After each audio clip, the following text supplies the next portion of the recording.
자, 한덕수 대행의 행보 정말 예사롭지 않습니다. 영국 파이낸셜 타임즈 인터뷰에서 대선 출마에 대해서 not yet, 아직 결정 내리지 않았다고 했습니다. 출마하지 않는다가 아니라 결정하지 않았다. 재차 출마 의지를 또 기자가 물었습니다. 그러자 이번엔 no comment라고 했습니다. 자, no comment는 때로 이제 긍정의 의미로 읽히는 경우도 많죠. 또 이 권한 대행과 선출된 대통령 간에 수행할 수 있는 업무의 차이가 없다. 이런 얘기였습니다. 그래서 이제 최근 헌법재판관 후보자 지명과 미국과 관세 협상 등을 두고 민주당이 이제 월권이라고 이제 비판하고 있는데 거기에 대한 반박이 아닌가 이런 생각이 듭니다. 파이낸셜 타임즈는 발끈했다 이런 단어로 묘사를 했습니다. 출마에 명확히 선을 긋지 않는 것을 두고 사실상 출마 신호로 해석되고 있고요. 한 대행은 어제 부활절 명성교회 예배에도 참석을 했습니다. 이른바 대선 주자들의 필수 코스라고 불립니다. 2022년에 윤석열 전 대통령, 2017년에 홍준표 당시 대선 후보 방문했었죠. 최근에는 민주당 김동연 후보, 또 국힘의 나경원 후보도 다녀갔습니다. 뭐 총리실은 이제 평소 종종 예배를 보던 곳으로 알고 있다고 했지만 정치적 메시지로 읽는 시각이 우세합니다. 또 최근 여론조사들에서도 보수층 1위를 기록하고 있는데 오늘 오전에 따끈따끈한 여론조사가 나왔습니다. KPI 뉴스가 19일, 20일 조사한 건데요. 이 한덕수 총리가 단일 후보를 놓고 이제 국민의힘에서 경선을 통해서 1등으로 올라온 후보들과 이렇게 비교 조사를 했습니다. 거의 압도적입니다. 김문수와 비교하면 한덕수 45.2, 김문수 25.4, 또 한덕수 46.8, 홍준표 25.1, 25.4, 한덕수 55, 한동훈 24.2. 한동훈 후보의 대결에서는 뭐 격차가 더 벌어졌습니다. 자, 이런 결과가 나와 있고 그래서 한덕수 총리 행보에 대해서는 어떻게들 보십니까? 지금 뭐 출마 이제는 쪽에 무게가 실리는 거죠. 예, 이 정도면 나온다고 봐야 되고요. 그리고 지금의 이런 메시지들이 그 한덕수 총리가 자기가 이런 표현을 했을 때 그게 어떻게 그 국민들이나 또는 언론이 익힐 거라는 거 모르지 않고 지금 이야기하시는 거거든요. 그러니까 이런 부분들은 출마에 훨씬 더 무게를 두고 있는 것 같아요. 근데 출마를 하는 게 뭐 맞냐 안 맞냐 이런 당위 문제는 이제는 좀 지나간 것 같고 출마를 하는 게 유리하냐 안 유리하냐 현실적인 요소들을 이제 고려를 해야 되는 거죠. 결국에는 지지율이 뭐 그게 핵심이라고 하니까 여조의 지지율이 현재 수준에서는 잘 나오는 건 분명하니까요. 근데 기본적으로 국민의힘 후보 중에는 한덕수 총리하고 뭐 단일화를 하겠다고 적극적으로 의사표시를 하고 있는 분은 김문수 후보밖에 없어요. 나머지는 이제 공격을 하는 건데 여론조사 추이를 보면 한덕수 총리에 대한 지지율과 그리고 김문수 후보에 대한 지지율이 약간 겹치는 부분이 많아요. 그러니까 빼면 다시 김문수 후보가 1등으로 간 이런 식으로. 그런데 결국에는 지금 경선 단계니까 그런 건데 막상 이렇게 경선이 끝나고 당의 후보가 되면 지금까지의 양상하고는 다 완전히 바뀌게 되거든요. 그러면 당원들이 당의 지지자들이 당 차원에서 선출된 후보를 냅두고 무소속 후보를 지지할 수 있느냐, 무소속 후보를 위해 선거운동을 할 수 있느냐, 이게 굉장히 현실적으로는 어려운 문제입니다. 그래서 지금까지는 지금 경선에서 뭐 나름 치열하다고 하지만 서로 간에 갑론을박이 있는 과정에서 생기는 거고 한 명의 후보가 정해지면 그 다음부터 대통령 선거는 인간 대 인간의 서사의 싸움이에요. 내러티브의 싸움이지 그걸 가지고 뭐 지금 경선에 일어나는 일처럼 공방, 구호 이런 싸움하고는 또 바뀌거든요. 그래서 지금은 그 국민의힘에서 후보가 정해지지 않은 상황에서의 일단은 예선 여론조사라고 봐야 되고요. 한 명으로 정해지면 그 인물이 가진 서사의 대결로 다 프레임이 전환될 거라고 보여집니다. 네, 그런데 제가 이제 그 2002년, 2005년, 12년, 16년 쭉 그 3지대 후보로 나온 분들의 그 최고치 여론조사를 좀 봤어요. 봤더니 이 반기문 전 유엔 사무총장이 28%, 그때 당시에 문재인 후보 16%, 완전히 압도적이었습니다. 그 다음이 이 2005년 대선 때인데 이명박 27.5, 고건 28%, 더 높았어요. 여기도. 2002년에는 이회창 33.8, 정몽준 23.6, 그런데 최근 여론조사를 보면 이재명 38에 한덕수 7이 나오거든요.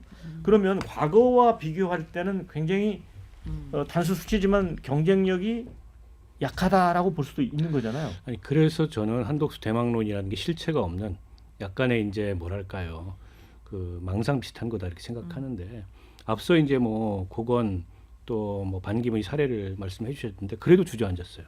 그럴 수밖에 없는 거거든요.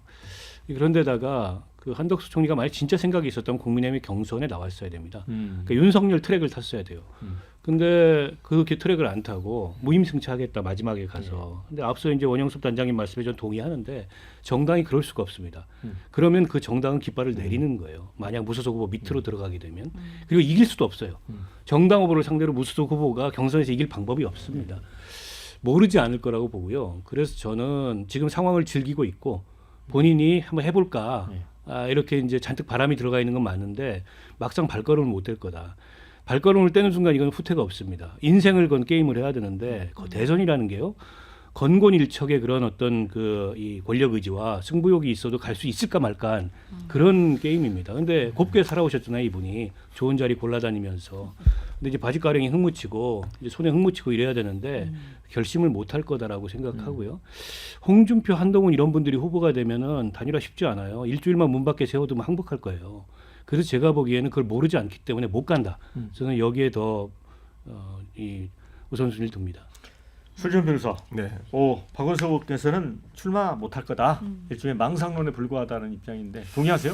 망상론까지는 아닌 것 같아요. 제가 이렇게 직접적으로 되게 여러 사람들 만나보고 민심 청취를 해보면 의외로 한덕수 후보에 대한 호감도가 있어요. 실제적으로. 경쟁력이 있다. 네, 있어요. 왜 그러냐 좀 물어봤어요. 저도 원래는 좀 한덕수 차출론에 대해 좀 부정적이어서 그럼 도대체 한덕수 어떤 그 권한대행을 지지하는 이유가 뭔가 봤더니 약간 안정감. 그리고 인수위 없이 출발하는 정부에 대해서 바로 일할 수 있다라는 그런 부분, 조금 그런 부분을 꼽는 것 같더라고요. 그래서 근데 특히나 그런 분들 어떤 층에서 그럼 좀 소구가 되냐? 공무원이라든지 좀 안정적인 직업을 가지고 계신 분들은 오히려 지금 사회의 혼란을 최대한 방지하자라는 측면에서는 보수 진영 후보로서 한덕수가 괜찮지 않아라고 얘기하시는 분이 생각보다 많으시다. 그래서 저도 조금 개인적으로 좀 놀란 부분이긴 한데 실체가 있긴 하구나라는 생각은 들었고요. 그렇다고 한다면 그리고 지금 한덕수 총리 쪽에 이제 제가 이제 총리실에 계신 지인이 있어가지고 물어봤는데. 물어보니까 확실히 뭔가 움직임은 있더라고요. 한덕수 총리 쪽에서. 그리고 기존에는 원래는 이런 정치적인 메시지가 나오거나 기사 같은 거 나오면 엄청 내부 단도리를 했다는 거예요. 단속을 했다는 것인데 지금 그런 지시가 하나도 내려오고 있지 않다라는 것은 분명히 뜻이 있는 건 맞고요. 아마 시기를 지금 조율하고 있지 않을까. 특히나 지금 계속 총리실발로 나오는 뉴스가 24일 날 지금 미국과 2+2 지금 관세 통상협정을 하겠다라는 것이잖아요. 아마 제가 봤을 때는 한덕수 권한대행 쪽에서는 이 어떠한 이 협의를 통해서 어떠한 좀 가시적이고 좀 긍정적인 결과가 나온다고 한다면 저는 그걸 바탕으로 해서 아마 나오지 않을까라는 생각이 들어서 출마하실 수도 있겠다라는 생각이 저는 과거에는 없었는데 지금 더 높아졌습니다. 민주당에서는 오늘 그런 또 입장을 냈네요. 원내대표가 한덕수 대통령 후보처럼 행동하는 게 정상인가? 불출마 선언해라. 예. 아니 그러니까 출마할 거면 출마한다. 안 하면 안 한다. 빨리 입장을 내는 게 맞죠. 지금 그냥 민간인이 아니지 않습니까? 그냥 어디 민간인으로 제야에 있는데 뭐 국민의힘에서 지금 불러내는 그런 상황이 아니라 지금 권한대행이잖아요. 말 그대로 정치적인 중립성이 가장 중요시되는 자리일 텐데 사실상 본인이 대권 행보를 하는 거 아니냐 이런 지금 시각을 받으면서도 입장을 내지 않고 있기 때문에 모든 논란이 시작되는 거라고 생각합니다. 그러면 지금 뭐 관세 협정도 지금 24일 날 밤에 뭐 2+2로 한다. 이런 내용을 얘기를 하는데 이런 부분을 보면서 민주당에서는 또 국민 중에 일부는 이런 생각 하실 거예요. 아니 그러면은 이거를 자기가 출마한다 안 한다 이걸 명확하게 한 다음에 이런 관세 협정에 나가야 이게 순수성이 있고 진정성이 있고 정말 선공후사를 한다 이렇게 볼 수 있는데 이걸 마치 본인의 대선 출마의 지렛대로 활용하려고 하는 거 아니냐라는 오해를 받기 시작하면 모든 협정 자체도 사실 국민적인 어떤 신임을 얻긴 저는 어렵다고 생각해요. 빨리 입장을 좀 내야 되고, 그리고 지금 뭐 어느 정도의 지지세가 있는 거 아니냐, 이게 좀 실체가 있는 거 아니냐 뭐라고 보시는 분들도 계시겠지만, 저는 이게 현역 프리미엄과 그리고 이제 연세는 좀 있으시지만 정치로 봤을 때는 신인이기 때문에 신인 프리미엄 이 두 가지가 있기 때문이라고 생각하거든요. 근데 이걸 정치를 하겠다라고 선언하는 순간 사실 현역 프리미엄, 뭐 신인 프리미엄 이게 그냥 그대로 걷어지는 거거든요. 그렇게 된다면 사실상 정말로 본 모습으로 이 정치 무대에서 승부를 해야 되기 때문에 만만치 않을 거다라는 말씀을 드리겠습니다. 네, 다양한 의견들을 실시간 댓글로 올려주셨습니다. 얼마 전까지 대선의 대자도 꺼내지 말라고 했는데 이런 의견. 자, 반기문 꼴 나오기 싫으면 그 자리에나 충실하십시오. 이런 의견. 자, 한덕수가 나오면 또 최상목 대통령 권한대행이 되는 건가요? 이런 의견 주셨습니다. 한덕수랑 단일화했는데 이재명에게 지면 그 책임을 고스란히 질 텐데 나오겠냐? 이런 의견. 파이낸셜 타임즈에서 발끈하는 걸 보니 민주당 도발이 오히려 한덕수를 출마로 이끌고 있는 것 같다. 이런 의견. 국민의힘 후보 지금 여론조사로는 단일화하면 한덕수에 빼박질 것 같은데 그럼 국힘과 국힘 당원들은 한덕수 들러리라는 건가요? 한덕수는 여전히 간보는 중. 이런 의견들이 주셨습니다. 그리고 이런 의견도 있어요. 정권사범 재판 5개 받는 피고인 대통령 세상에서 살고 싶냐? 또 이런 의견도 있습니다. 자, 참 다양하게 이 부분을 해석을 하는 것 같습니다.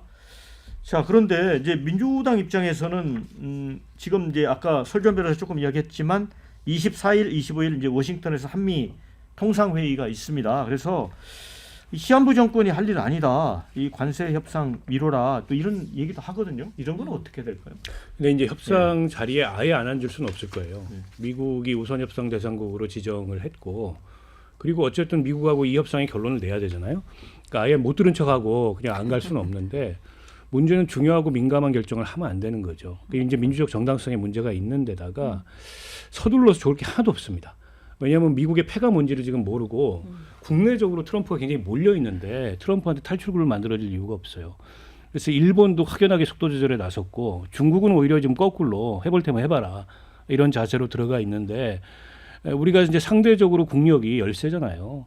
근데 이런 이제 상대적인 약소국의 입장에서 이렇게 한치 앞을 모르는 터널에 들어가면 무조건 속도를 늦춰야 돼요. 그리고 주의를 살펴야지 서둘러서 협상했다가 장기적 국익에 치명적인 영향을 미칠 그런 결과를 가져오면 이 대행 체제가 그걸 책임질 수가 없습니다. 때문에 최대한 미뤄야 된다라고 생각하고 속도를 늦춰야 된다 이렇게 봅니다.